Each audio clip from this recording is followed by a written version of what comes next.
ॐ नमः श्रीज्योतिराजाय विवेकानन्दसूरये सच्चिदसुखस्वरूपाय স্বামিনে তাপহারিণে। স্বামী শিষ্য সংবাদ। দ্বাবিংশ বল্লী। শিষ্য: মহাশয়, মঠে এইরূপ 3টি শাখা স্থাপনের উদ্দেশ্য কি হইবে? স্বামীজি: বুঝলিনি, প্রথমে অন্নদান, তারপর বিদ্যাদান, সর্বোপরি জ্ঞানদান। এই 3 ভাবের সমন্বয় এই মঠ থেকে করতে হবে। অন্নদান করবার চেষ্টা করতে করতে ব্রহ্মচারীদের মনে পরার্থ কর্ম তৎপরতা ও শিবজ্ঞানে জীব সেবার ভাব দৃঢ় হবে। ও থেকে তাদের চিত্ত ক্রমে নির্মল হয়ে তাতে সত্যভাবের স্ফুরণ হবে। তাহলেই ব্রহ্মচারীগণ কালে ব্রহ্মবিদ্যা লাভের যোগ্যতা ও সন্ন্যাস আশ্রমে প্রবেশাধিকার লাভ করবে। শিষ্য: মহাশয়, জ্ঞানদানই যদি শ্রেষ্ঠ হয় তবে আর অন্নদান ও বিদ্যাদানের শাখা স্থাপনের প্রয়োজন কি? স্বামীজি: তুই এতক্ষণেও কথাটা বুঝতে পারলিনি। শোন, এই অন্ন হাহাকারের দিনে তুই যদি পরার্থে সেবাকল্পে দীন দুঃখীকে ভিক্ষা শিক্ষা করে যেরূপ হোক দুমুঠো অন্ন দিতে পারিস, তাহলে জীব জগৎ ও তোর মঙ্গল তো হবেই, সঙ্গে সঙ্গেই তুই এই সৎকার্যের জন্য সকলের সিম্প্যাথি পাবি। ওই সৎ কার্যের জন্য তোকে বিশ্বাস করে কামকাঞ্চনবদ্ধ সংসারী জীব তোর সাহায্য করতে অগ্রসর হবে। তুই বিদ্যাদানে বা জ্ঞানদানে যত লোক আকর্ষণ করতে পারবি, তার সহস্রগুণ লোক তোর এই অযাচিত অন্নদানে আকৃষ্ট হবে। এই কার্যে তুই পাবলিক সিম্প্যাথি যত পাবি তত আর কোনো কার্যে পাবিনি। যথার্থ সৎ কার্যে মানুষ কেন, ভগবানও সহায় হন। এই রূপে লোক আকৃষ্ট হলে তখন তাদের মধ্য দিয়ে বিদ্যা ও জ্ঞানার্জনের স্পৃহা উদ্দীপিত করতে পারবি। তাই আগে অন্নদান। শিষ্য: মহাশয়, অন্নসত্র করিতে প্রথম স্থান চাই, তারপর ওই জন্য ঘরদ্বার নির্মাণ করা চাই, তারপর কাজ চালাইবার টাকা চাই। এত টাকা কোথা হইতে আসিবে? স্বামীজি: মঠের দক্ষিণ দিকটা আমি এখনই ছেড়ে দিচ্ছি ও ওই বেলতলায় একখানা চালা তুলে দিচ্ছি। তুই একটি কি 2টি অন্ধ আতুর সন্ধান করে নিয়ে এসে কাল থেকেই তাদের সেবায় লেগে যা দেখি। নিজে ভিক্ষা করে তাদের জন্য নিয়ে আয়, নিজে রেঁধে তাদের খাওয়া। এই রূপে কিছুদিন করলেই দেখবি তোর এই কার্যে কত লোক সাহায্য করতে অগ্রসর হবে, কত টাকা কড়ি দেবে। নহি কল্যাণকৃত কশ্চিৎ দুর্গতিং তাতো গচ্ছতি। শিষ্য: হ্যাঁ, তাহা বটে, কিন্তু ওই রূপে নিরন্তর কর্ম করিতে করিতে কালে কর্মবন্ধন তো ঘটিতে পারে।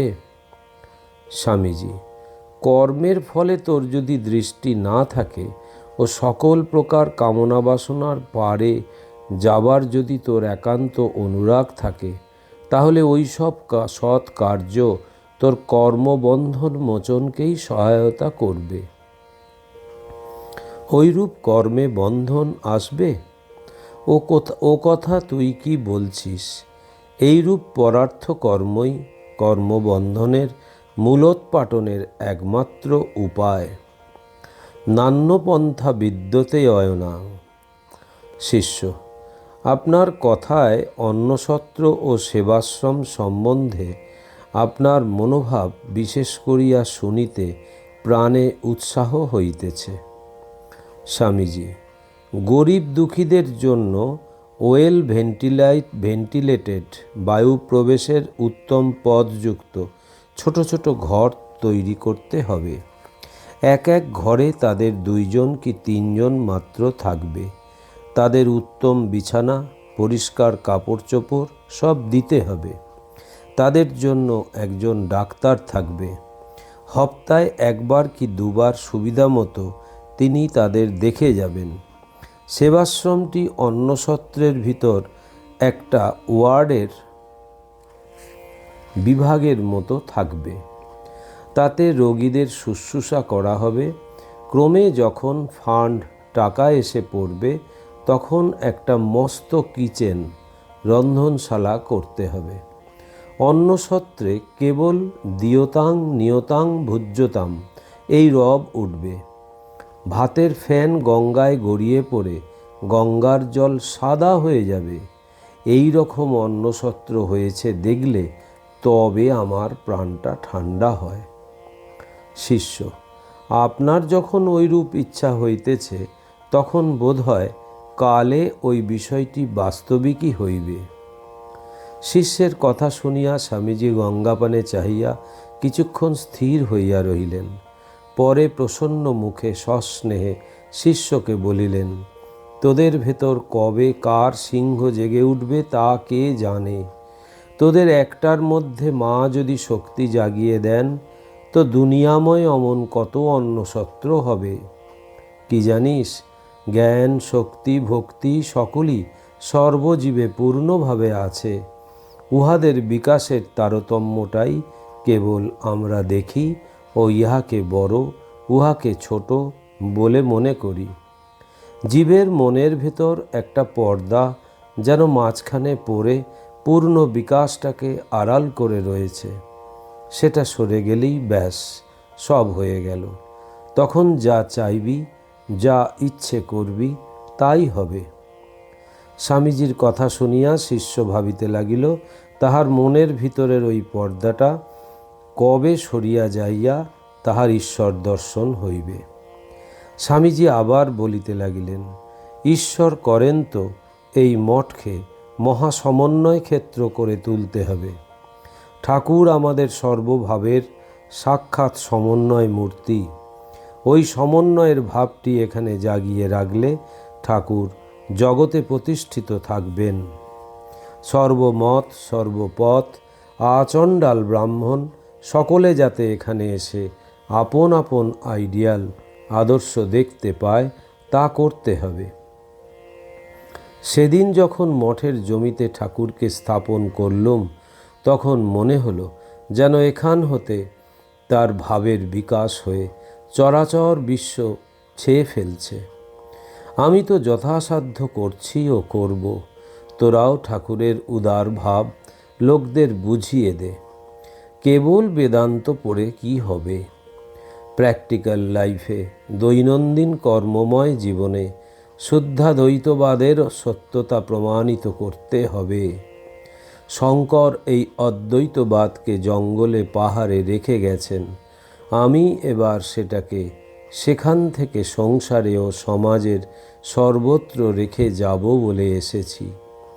ঘরে ঘরে মাঠে ঘাটে পর্বতে প্রান্তরে এই অদ্বৈতবাদের দুন্দুভিনাদ তুলতে হবে। তোরা আমার সহায় হয়ে লেগে যা। শিষ্য: মহাশয়, ধ্যান সহায় ওই ভাব অনুভূতি করিতেই যেন আমার ভালো লাগে, লাফাতে ঝাঁপাতে ইচ্ছা হয় না। স্বামীজি: সেটা তো নেশা করে অচেতন হয়ে থাকার মতো। শুধু ওইরূপ থেকে কি হবে?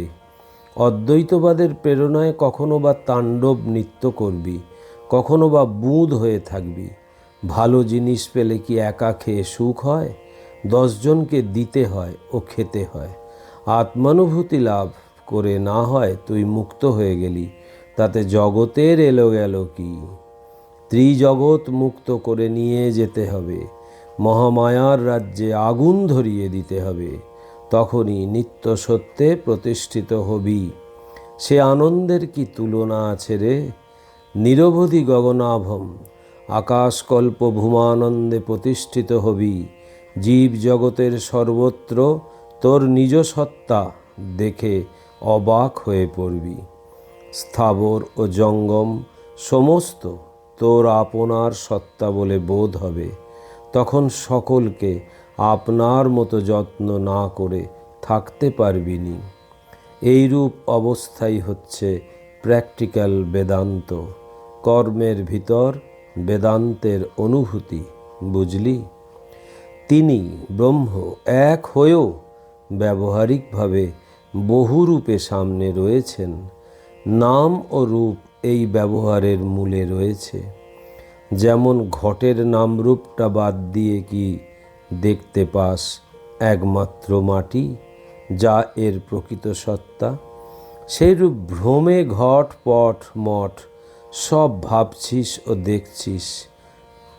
জ্ঞান প্রতিবন্ধক এই যে অজ্ঞান, যার বাস্তব কোনো সত্তা নেই, তাই নিয়ে ব্যবহার চলছে। মাগ ছেলে, দেহ মন যা কিছু সবই নাম রূপ সহায় অজ্ঞানের দৃষ্টিতে দেখতে পাওয়া যায়। অজ্ঞানটা যেই সরে দাঁড়ালো, তখন ব্রহ্মসত্তা অনুভূতি হয়ে গেল। শিষ্য: এই অজ্ঞান কোথা হইতে আসিল? স্বামীজি: কোত্থেকে এলো তা পরে বলবো। তুই যখন দড়াকে সাপ ভেবে ভয়ে দৌড়তে লাগলি, তখন কি দড়াটা সাপ হয়ে গিয়েছিল, না তোর অজ্ঞাতই তোকে অমন করে ছুটিয়েছিল? শিষ্য: অজ্ঞতা হইতে ঐরূপ করিয়াছিলাম। স্বামীজি: তাহলে ভেবে দেখ, তুই যখন আবার দড়াকে দড়া বলে জানতে পারবি, তখন নিজের পূর্বকার অজ্ঞতা ভেবে হাসি পাবে কি না? তখন নামরূপ মিথ্যা বলে বোধ হবে কি না? শিষ্য: তা হবে। স্বামীজি: তা যদি হয়, তবে নামরূপ মিথ্যা হয়ে দাঁড়ালো। এই রূপে ব্রহ্মসত্তাই একমাত্র সত্য হয়ে দাঁড়ালো। এই অনন্ত সৃষ্টি বৈচিত্র্যেও তার স্বরূপের কিছুমাত্র পরিবর্তন হয়নি। কেবল তুই এই অজ্ঞানের মন্দান্ধকারে এটা মাগ, এটা ছেলে, এটা আপন, এটা পর ভেবে সেই সর্ববিভাসক আত্মার সত্তা বুঝতে পারিস নে। যখন গুরুর উপদেশ ও নিজের বিশ্বাস দ্বারা এই নামরূপাত্মক জগৎটা না দেখে এর মূল সত্তাটাকে কেবল অনুভব করবি, তখন ব্রহ্মস্তম্ভ পর্যন্ত সকল পদার্থে তোর আত্মানুভূতি হবে। তখন ভিদ্যতে হৃদয় গ্রন্থিশ্চিদ্যন্তে সর্বসংশয়া হবে। শিষ্য: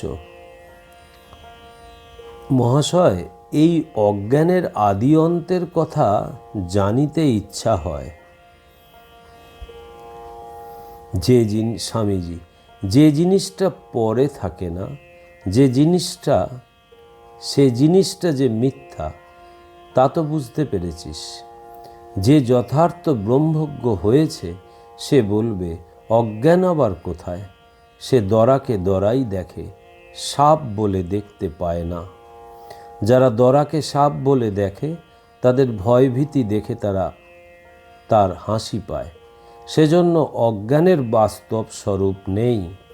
অজ্ঞানকে সৎ বলা যায় না, অসৎ বলা যায় না। সন্ন্যাপ্য ভয়াত্মিকা ন। যে জিনিসটা এই রূপে মিথ্যা বলে প্রতিপন্ন হচ্ছে, তার বিষয়ে প্রশ্নই বাকি, আর উত্তরই বাকি। ওই বিষয়ে প্রশ্ন করাটা যুক্তিযুক্তও হতে পারে না। কেন তা শোন। এই প্রশ্নোত্তরটাও তো সেই নামরূপ বা দেশকাল ধরে করা হচ্ছে। যে ব্রহ্মবস্তু নামরূপ দেশকালের অতীত, তাকে প্রশ্নোত্তর দিয়ে কি বোঝানো যায়? এই জন্য শাস্ত্র, মন্ত্র প্রভৃতি ব্যবহারিকভাবে সত্য, পারমার্থিক রূপে সত্য নয়। অজ্ঞানের স্বরূপই নাই, তা আবার কি বুঝবি? যখন ব্রহ্মের প্রকাশ হবে, তখন আর ওইরূপ প্রশ্ন করবার অবসরই থাকবে না। ঠাকুরের সেই মুচিমুটের গল্প শুনেছিস না? ঠিক তাই, অজ্ঞানকে যেই চেনা যায়, অমনি সে পালিয়ে যায়। শিষ্য: কিন্তু মহাশয়, অজ্ঞানটা আসিল কোথা হইতে? স্বামীজি: যে জিনিসটাই নেই তা আবার আসবে কি করে? থাকলে তো আসবে। শিষ্য: তবে এই জীবজগতের কি করিয়া উৎপত্তি হইল? স্বামীজি: এক ব্রহ্মসত্তাই তো রয়েছেন, তুই মিথ্যা নামরূপ দিয়ে তাকে রূপান্তরে নামান্তরে দেখছিস। শিষ্য: এই মিথ্যা নামরূপই বা কেন, কোথা হইতে আসিল? স্বামীজি: শাস্ত্রে এই নামরূপাত্মক সংস্কার বা অজ্ঞতাকে প্রবাহরূপে নিত্যপ্রায় বলেছে, কিন্তু উহা শান্ত। ব্রহ্মসত্তা কিন্তু সর্বদা দরার মতো স্বস্বরূপেই রয়েছেন। এই জন্য বেদান্ত শাস্ত্রের সিদ্ধান্ত এই যে এই নিখিল বিশ্ব ব্রহ্মাণ্ড